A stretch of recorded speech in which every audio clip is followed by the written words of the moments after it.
देख लिया सबने?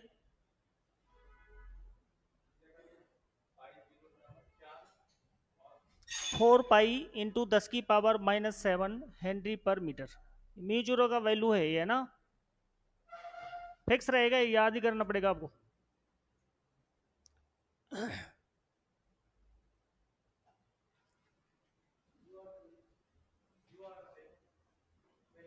अभी उसके पढ़ते हैं ना, देखो, हटा दो, लिख लिया क्या?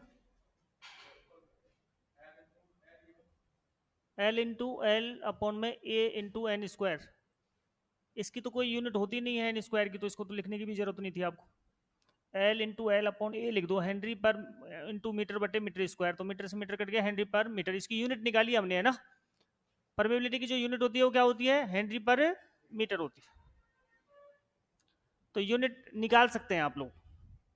देखो मैं दोबारा से एक बार रिपीट कर रहा हूं। म्यू बराबर क्या होता है आपका? Mu zero into mu r. Mu क्या होता है आपका? परमिबिलिटी होता है। क्या कहलाता है? परमेबिलिटी। हिंदी में बोलते हैं पारगम्यता। क्या बोलते हैं? पारगम्यता। अब देखो यहां पर हमने म्यू जीरो के बारे में बात की, ये कहलाता है आपका absolute absolute permeability. Absolute permeability, इसकी यूनिट भी क्या होती है? इसकी यूनिट क्या थी आपकी? हेनरी पर मीटर थी। इसकी यूनिट भी क्या होगी आपकी? हेनरी पर मीटर होगी। ये इसका वैल्यू फिक्स होता है। म्यू जीरो का मान कितना होता है? 4 पाई × 10⁻⁷ हेनरी पर मीटर, फिक्स मान है। अब देखो म्यू आर के बारे में बात करते हैं। तो म्यू आर जो होता है ना, इसको बोलते हैं रिलेटिव परमेबिलिटी। क्या बोलते हैं? Relative permeability. इसको हिंदी में क्या बोल सकते हैं? तुलनात्मक पारगम्यता। तुलनात्मक पारगम्यता कह सकते हैं। अब इसकी यूनिट पूछ लेता है आपसे कि म्यू आर की यूनिट क्या होती है। तो यहां से म्यू आर का मान निकालो आप एक बार। तो म्यू आर बराबर क्या होगा आपका? म्यू अपॉन म्यू जीरो होगा क्या? अरे यही होगा। म्यू आर बराबर क्या हो जाएगा? म्यू अपॉन में म्यू जीरो। अब देखो म्यू की यूनिट क्या थी? हेनरी पर मीटर। और इसकी भी यूनिट क्या थी? हेनरी पर। ये तो कैंसिल आउट हो गया। इसका मतलब म्यू आर की कोई यूनिट नहीं होती है, कोई यूनिट नहीं होती है। अर्थात ये यूनिटलेस होता है, अर्थात यह यूनिटलेस होता है, यूनिटलेस। याद रहेगा आपको, म्यू आर की कोई यूनिट नहीं होती है।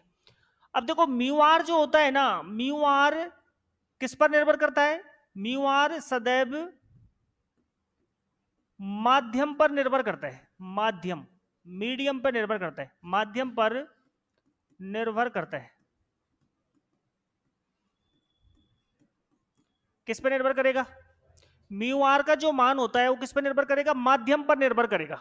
माध्यम का मतलब आपसे पूछे कि लोहे में इसका मान कितना है, लोहे में पूछे आपसे, तो लगभग 800 होता है। कितना होता है? आपसे पूछे एल्यूमिनियम में इसका मान कितना होता है, तो और कम होगा। आपसे पूछे वायु एवं निर्वात में कितना होता है, तो इसमें 1 होता है। तो आपको दो मान याद रखने हैं।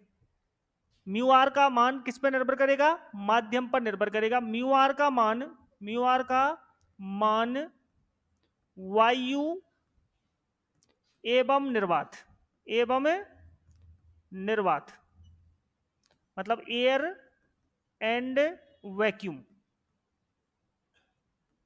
वैक्यूम मैं इसका मान, मैं इसका मान कितना होता है?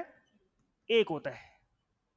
कितना होता है? 1। याद रखना है आपको, म्यू आर का मान वायु एवं निर्वात में कितना होता है? 1 होता है। बाकी का आपसे अगर कोई देगा क्वेश्चन में तो वैल्यू देगा, वायु निर्वात का 1 मानना पड़ेगा आपको। क्लियर है सबको? अब देखो म्यू जीरो का मान याद रखना पड़ेगा 4 पाई × 10⁻⁷ और म्यू आर का मान वायु एवं निर्वात में कितना होता है? 1 होता है। ये चीज याद रखनी पड़ेगी, ये लिखो आप। और म्यू आर की कोई यूनिट नहीं होती है, ये भी ध्यान रखना है।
इंपॉर्टेंट है ये, आपसे पूछ लेता है को वायु एवं निर्वात में रिलेटिव परमेबिलिटी का मान कितना होता है, तो कितना होगा, 1 होगा।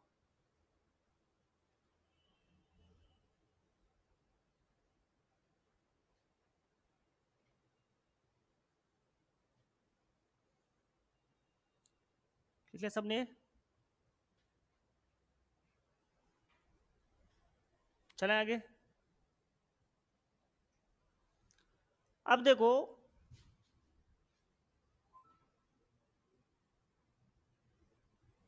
ये आपका क्या है, इंडक्टर है। इस इंडक्टर का कुछ रिएक्टेंस होता है, क्या होता है, और उसको एक्सएल से प्रदर्शित करते हैं। इसके रिएक्टेंस को एक्सएल से प्रदर्शित करते हैं। किससे करते हैं, यानी मैं कह सकता हूं कि प्रेरकत्व यानी इंडक्टर के रिएक्टेंस को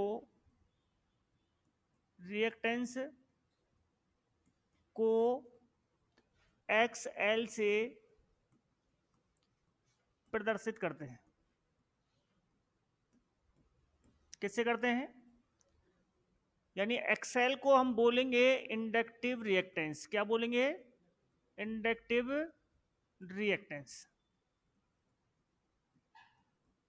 हिंदी में क्या बोलते हैं, प्रेरणिक प्रतिघात। एक्सएल को क्या बोलते हैं, प्रेरणिक प्रतिघात। इसकी यूनिट क्या होती है बताओ, एक्सएल की यूनिट जो होती है ना, वो होती है ओम। क्या होती है, ओम होती है। आपसे पूछे ओम किस किस की यूनिट होती है, तो देखो ओम रेसिस्टेंस की यूनिट होती है, आपकी एक्सएल की भी होती है, एक्ससी की भी होती है, और जेड की भी होती है। इन चारों की यूनिट क्या होती है, ओम ही होती है। ये रेसिस्टेंस है, ये इंडक्टिव रिएक्टेंस है, ये कैपेसिटिव रिएक्टेंस और ये इंपेडेंस है। इन सब की यूनिट क्या होती है, ओम ही होती है। अब देखो एक्सएल की यूनिट हो गई ओम। एक्सएल का जो वैल्यू होता है ना, ये होता है आपका ओमेगा एल।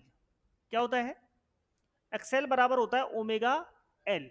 अब भी इसकी यूनिट किस में होगी, ओम में ही होगी। ओमेगा एल का मान बताओ कितना होता है, ओमेगा एल बराबर होता है 2 पाई एफ। कितना होता है, ओमेगा को बोलते क्या है, तो इसको एंगुलर फ्रीक्वेंसी बोलते हैं। क्या बोलते हैं, एंगुलर फ्रीक्वेंसी, यानी कोणीय आवृत्ति बोलते हैं। क्या बोलते हैं? कोणीय आवृत्ति। कोई बताएगा मेरे को कोणीय आवृत्ति की यूनिट क्या होती है? ओमेगा की यूनिट क्या होगी? तो इसकी यूनिट होती है रेडियन प्रति सेकंड। क्या होती है? रेडियन प्रति सेकंड। अगर मैं ओमेगा का मान उठा के यहां रख दूं तो एक्सएल का मान कितना हो जाएगा? आप कहोगे सर एक्सएल बराबर हो गया 2 पाई एफ इंटू एल, ये हो जाता है। और एक्सएल की यूनिट तो आपको पता ही है, ओम है। क्या है? अब यहां से आपसे दो तरह के क्वेश्चन बन सकते हैं, या तो एक्सएल का मान निकलवाना पूछ लेता है, या एल का मान निकलवाना पूछ लेता है। आपको सारी वैल्यू दे देगा, आपको कहेगा एक्सएल का मान कितना होगा, या कहेगा एक्सएल का मान दे देगा एल का मान। अगर एल का मान निकालना चाहे तो एल का मान कितना हो जाएगा? एक्सएल अपॉन में 2 पाई एफ। अरे ये होगा क्या? ये हेनरी में आ जाएगा। किस में आ जाएगा? हेनरी में आ जाएगा। और ये ओम में है। और यहां से एक चीज और पता चलता है कि देखो, टू कांस्टेंट है, पाई कांस्टेंट है, एल कांस्टेंट है, तो एक्सएल का मान जो निर्भर करेगा ना, वो फ्रीक्वेंसी पे करेगा। किस पे करेगा? एक्सएल जो समानुपाती होता है ना, वो फ्रीक्वेंसी के होता है। किसके होता है? यानी मैं लिख सकता हूं कि इंडक्टिव रिएक्टेंस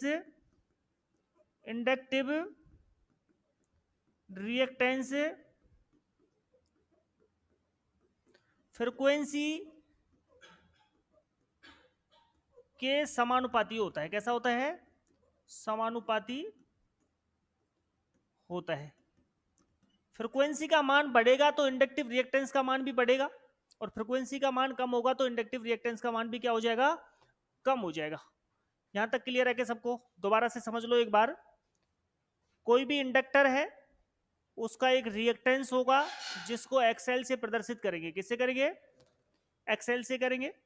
एक्सएल की जो यूनिट है वो ओम होती है। एक्सएल का जो वैल्यू होता है वो ओमेगा एल होता है। क्या होता है? Omega L. अब ओमेगा का मान होता है वो 2 पाई एफ होता है। ओमेगा को एंगुलर फ्रिक्वेंसी बोलते हैं। क्या बोलते हैं? कोणीय आवृत्ति। और इसकी जो यूनिट होती है वो क्या होती है? एंगुलर फ्रिक्वेंसी की रेडियन प्रति सेकंड होती है। क्या होती है? रेडियन प्रति सेकंड। एफ की यूनिट क्या होती है? फ्रिक्वेंसी की, सिंपल फ्रिक्वेंसी क्या होती है? हर्ट्ज होती है। साइकिल प्रति सेकंड होती है। क्या होती है? साइकिल प्रति सेकंड या हर्ट्ज होती है। और एक्सएल का मान हो जाएगा, यहां से ये वैल्यू पुट करोगे तो 2 पाई एफ इंटू एल हो जाएगा। यानी मैं कह सकता हूं कि यहां से एक्सएल जो होगा ना, वो फ्रिक्वेंसी के समानुपाती होगा। कैसा होगा? क्योंकि टू कांस्टेंट है, पाई कांस्टेंट है, एल कांस्टेंट है। और एल का मान निकालना है तो एक्सएल में 2 पाई एफ का भाग दे दो, एल का मान भी निकल के आ जाएगा आपका। और ये लाइन आपको याद रखनी है, इंडक्टिव रिएक्टेंस का मान फ्रिक्वेंसी के समानुपाती होता है। ये लिखो, उसके बाद आगे बढ़ेंगे।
निकलवा लिया परमिशन लेटर?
हम आगे पढ़ते हैं।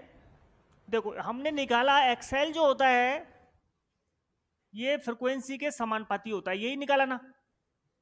इंडक्टिव रिएक्टेंस का मान फ्रीक्वेंसी के समानुपाती होता है, ये पता चल गया आपको। अब देखो यहां से क्वेश्चन कैसे कैसे बन सकते हैं। पहला क्वेश्चन कैसा बनेगा, मैं कहूं आपसे, फर्स्ट क्वेश्चन निकाल रहा हूं कि अगर मैं एफ को 0 कर दूं, कितना कर दूं, फ्रीक्वेंसी को अगर 0 कर दूं तो एक्सएल का मान कितना हो जाएगा, एक्सएल बराबर भी कितना हो जाएगा, अरे समानुपाती है ना। अगर फ्रीक्वेंसी 0 हो गई तो एक्सएल भी कितना हो जाएगा, 0 हो जाएगा। और एक्सएल 0 हो गया तो इंडक्टर कैसे काम करेगा, इंडक्टर शॉर्ट सर्किट की तरह कार्य करेगा, शॉर्ट सर्किट की तरह कार्य करता है।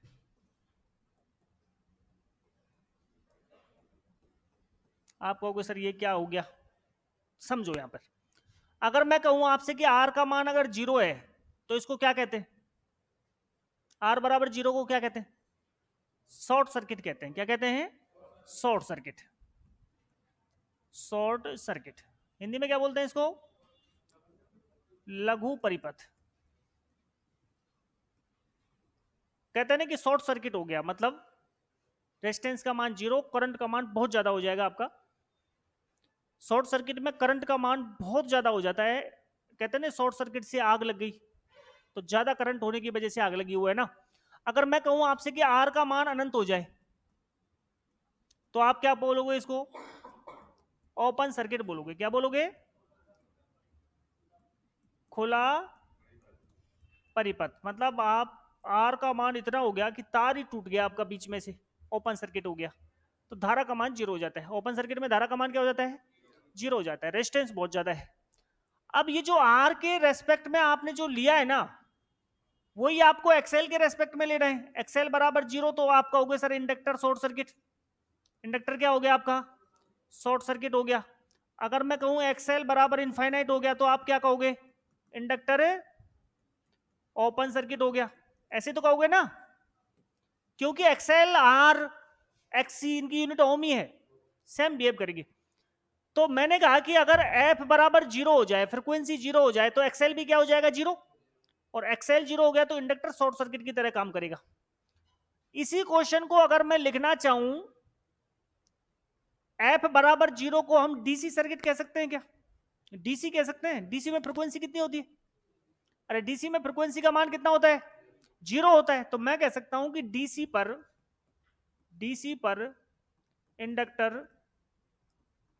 इंडक्टर शॉर्ट सर्किट की तरह कार्य करता है, शॉर्ट सर्किट की तरह कार्य करता है।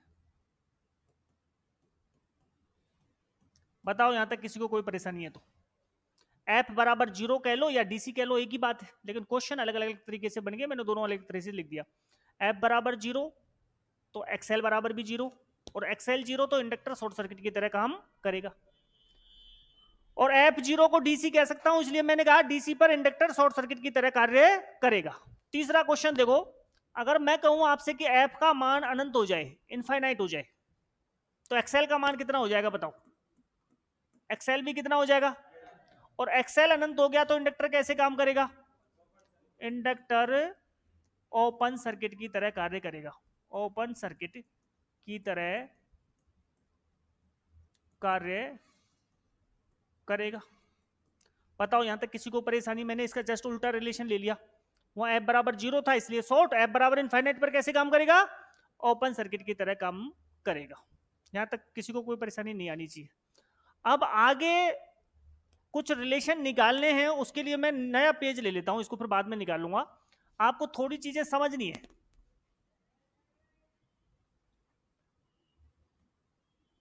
ये क्या कहलाता है आपका, यहां से यहां तक ये टाइम पीरियड कहलाता है। क्या कहलाता है, टाइम पीरियड। टाइम पीरियड की परिभाषा सबको पता है क्या, आवर्तकाल की परिभाषा पता है क्या होती है बताओ, आवर्त काल, इसको बोलते हैं टाइम पीरियड। आवर्तकाल की परिभाषा क्या होती है, एक पूर्ण चक्र को पूरा करने में लगा समय आवर्तकाल कहलाता है। आवर्तकाल कहलाता है। बताओ यहां किस परिभाषा में कोई परेशानी नहीं आनी चाहिए आपको। एक होती है आपकी आवृत्ति। क्या होती है? आवृत्ति यानी फ्रीक्वेंसी। क्या बोलते हैं इसको? फ्रीक्वेंसी। इसकी परिभाषा बताओ, फ्रीक्वेंसी की परिभाषा क्या होती है? एक सेकंड में चक्रों की संख्या या पूर्ण चक्र लिखोगे तो ज्यादा बढ़िया रहेगा। पूर्ण चक्रों की संख्या क्या कहलाता है? संख्या आवृत्ति कहलाती है। क्या कहलाती है? आवृत्ति कहलाती है। घरों में कितनी फ्रीक्वेंसी आती है? 50 हर्ट्ज। 50 हर्ट्ज का मतलब क्या होता है? एक सेकंड में 50 चक्कर लग रहे होंगे। कितने लग रहे होंगे? पूर्ण चक्रों की संख्या 50 होगी, इसलिए उसको 50 हर्ट्ज कह देते हैं। और एफ और टी का जो रिलेशन होता है ना, एफ बराबर होता है 1/t। फ्रीक्वेंसी और आवर्तकाल का रिलेशन कैसा होता है? व्युत्क्रमानुपाती होता है। कैसा होता है? व्युत्क्रमानुपाती होता है। यानी मैं कह सकता हूं अगर फ्रीक्वेंसी का मान 0 है तो टाइम पीरियड कितना होगा? अनंत होगा। और अगर फ्रीक्वेंसी का मान अनंत है तो टाइम पीरियड का मान 0 होगा। होगा कि नहीं? फ्रीक्वेंसी और आवर्तकाल एक दूसरे के व्युत्क्रमानुपाती होते हैं। कैसे होते हैं? क्लियर है सबको? अब अगर मैं कहूं आपसे कि t बराबर 0 को क्या कहते हैं? t बराबर 0 को क्या कहते हैं? तो इसको इनिशियल कंडीशन बोलते हैं। क्या बोलते हैं? इनिशियल कंडीशन या प्रारंभिक अवस्था बोलते हैं। क्या कहते हैं? प्रारंभिक अवस्था। क्या बोलते हैं? प्रारंभिक अवस्था। कोई भी सिग्नल t बराबर 0 पर स्टार्ट होता है, इसलिए t बराबर 0 को प्रारंभिक अवस्था बोल दिया। क्या बोल दिया? प्रारंभिक अवस्था। और t बराबर अनंत को क्या कहते हैं? इसको अंतिम अवस्था बोलते हैं, यानी फाइनल कंडीशन बोलते हैं। Final condition. फाइनल कंडीशन यानी हिंदी में बोलते हैं अंतिम अवस्था। कोई भी सिग्नल 0 से तो स्टार्ट होता है और अनंत पे जाके खत्म हो जाता है, तो अंतिम अवस्था किसको बोलेंगे? t बराबर अनंत को बोलेंगे। किसको बोलेंगे? t बराबर अनंत को। तो यहां से अब मैं क्वेश्चन निकाल रहा हूं। देखो हमारे पास चौथा क्वेश्चन बना, अगर मैं कहूं आपसे कि t बराबर अगर 0 हो जाए, t का मान अगर मैं 0 कर दूं तो f का मान कितना हो जाएगा? अनंत। अब यही क्वेश्चन बन गया ऊपर वाला। t बराबर 0 पर इंडक्टर कैसे काम करता है, ऐसे पूछ लेता है। तो t बराबर 0 तो f अनंत, और f अनंत तो xl अनंत, और xl अनंत तो इंडक्टर कैसे काम करेगा? इंडक्टर ओपन सर्किट की तरह काम करेगा। ओपन सर्किट की तरह कार्य करेगा। अब देखो इसी क्वेश्चन को मैं थ्योरी के रूप में लिख सकता हूं क्या, कि प्रारंभिक अवस्था में इंडक्टर कैसे काम करता है। t बराबर 0 को क्या बोलते हैं? प्रारंभिक अवस्था। तो प्रारंभिक अवस्था में